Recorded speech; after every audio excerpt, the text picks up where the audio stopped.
நேயர்களுக்கு வணக்கம். நம்ம மல்லி சீரியல்ல இன்னைக்கு என்ன சுவாரஸ்யமா பார்க்க போறோம்னா, நம்ம கதிரேசன் சேர்த்து வச்ச இந்த ஒரு சொத்து மதிப்புல கண்டிப்பா இந்த நிஷாவுக்கு ஒரு துளி கூட போகக்கூடாதுன்னு நினைக்கிறவங்க, மறக்காம இந்த வீடியோக்கு லைக் பண்ணுங்க. நம்ம மல்லி கிட்ட வசமா சிக்கன்னு மட்டும் இல்லாம, இந்த நிஷாவோட சுயரூபத்தை எல்லாருக்கும் தெரியப்படுத்த போறேங்க.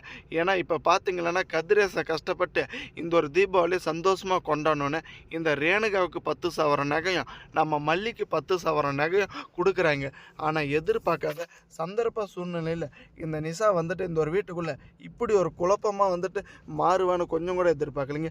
என்னுடைய பங்கு எங்கே? இப்போ வந்துட்டு மல்லி தான் உங்கள் பொண்ணா? நான் கிடையாதா? மல்லிக்கு சேர வேண்டியது எல்லாமே வந்துட்டு எனக்கு தான் சேரணும். இதுக்கு மேலேயும் வந்துட்டு மல்லி வந்துட்டு பொண்ணாக நினச்சி உரிமை கொண்டாடிட்டு இருந்தீங்களேன்னா கண்டிப்பாக நடக்கிறதே வேறு அப்படின்ற மாதிரி இந்த நிஷா வந்துட்டு அவளுடைய சுயரூபத்தை எல்லாரும் மத்தியில் தெரியப்படுத்துகிறாங்க. நம்ம மல்லியால் வந்துட்டு இந்த ஒரு விஷயத்த பொறுத்துக்க முடியலைங்க. ரொம்பவே சைலண்டாக தான் இருந்தாங்க. ஏன்னா குடும்பத்துக்குள்ளே வந்துட்டு எந்த ஒரு குழப்பமும் வரக்கூடாது அப்படின்ற ஒரு காரணத்தினால.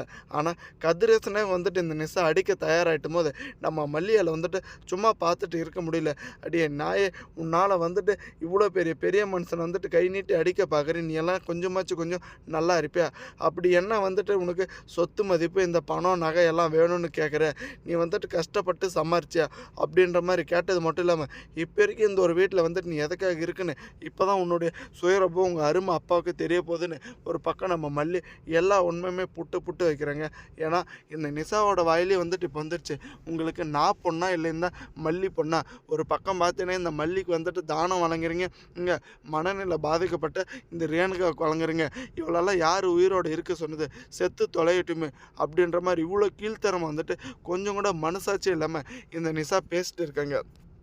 இதுக்கு எல்லாத்துக்கும் காரணம் யாருன்னா இந்த ராஜேஸ்வரி தாங்க. ஏன்னா மல்லியை வந்துட்டு பொண்ணை அவங்க அப்பா ஏற்றுக்கிட்டாங்க. கண்டிப்பாக உங்கள் அப்பா வந்துட்டு மல்லிக்கிட்ட சொத்து மொத்தம் கொடுத்து ஏமாறதுக்குள்ளே நீ வந்துட்டு எப்படியாச்சும் அதை எடுத்துக்கா, இல்லைன்னா ஆயிலுக்கும் வந்துட்டு நீ சொத்து மதிப்பு இல்லாமல் ஒரு ரோட்டில் ஒரு பிச்சைக்காரின்ற வாழ்க்கையில் தான் வாழ்ந்துட்டு இருக்கணும். அதுக்கு முன்னாடியே வந்துட்டு என்னுடைய பிளானை கேட்டு எப்படியாச்சும் வந்துட்டு அதை பயன்படுத்திக்க அப்படின்ற மாதிரி இந்த ராஜேஸ்வரி நம்ம நிஷாவோட மைண்டை ரொம்ப நல்லாவே வந்துட்டு கிளப்பி விட்டுட்டாங்க. இப்போ பார்த்தீங்களன்னா நம்ம நிஷாவுக்கு பொறுத்த வரைக்கும் எப்படியாச்சும் வந்துட்டு கதிரேசங்கிட்ட இருக்கிற பணம் எல்லாமே வந்துட்டு என் பேருக்கு மாறணும் அப்படின்ற ஒரு நோக்கத்தில் தாங்க இப்படி ஒரு காரியத்தை பண்ணிட்டு இருக்கேங்க. ஆனால் கூடிய சீக்கிரத்தில் இதுக்கு எல்லாத்துக்கும் வந்துட்டு ஒரு முற்றுப்புள்ளி வைக்கணுங்க. ஏன்னா இந்த ஒரு வீட்டுக்குள்ளே இருக்கிறது ரேணுகாவே கிடையாது. ரேணுகான்ற பேரில் இந்த ஒரு சுடரி ஆடிட்டு இருக்கிற ஆட்டத்துக்கும் அளவே கிடையாதுங்க. ஏன்னா அந்த ஒரு நகையை பார்த்ததோ பேரெதிர்ச்சிங்க. இந்த ஒரு நகையை பார்க்க நம்ம எத்தனை வருஷம் காத்துட்டு இருந்தோம். இப்போ நம்ம பட்ட கஷ்டம் எல்லாமே வீண் போல். கண்டிப்பாக வந்துட்டு இதை மொத்தமாக சுருட்டிக்கிட்டு இவங்க எல்லாருமே வந்துட்டு மூஞ்சில் கரியை பூசிக்கிட்டு கிளம்ப போகிறேன்னு நினச்சிட்டு இருக்காங்க. தேங்க்ஸ் ஃபார் வாட்சிங் மல்லி நேயர்களுக்கு.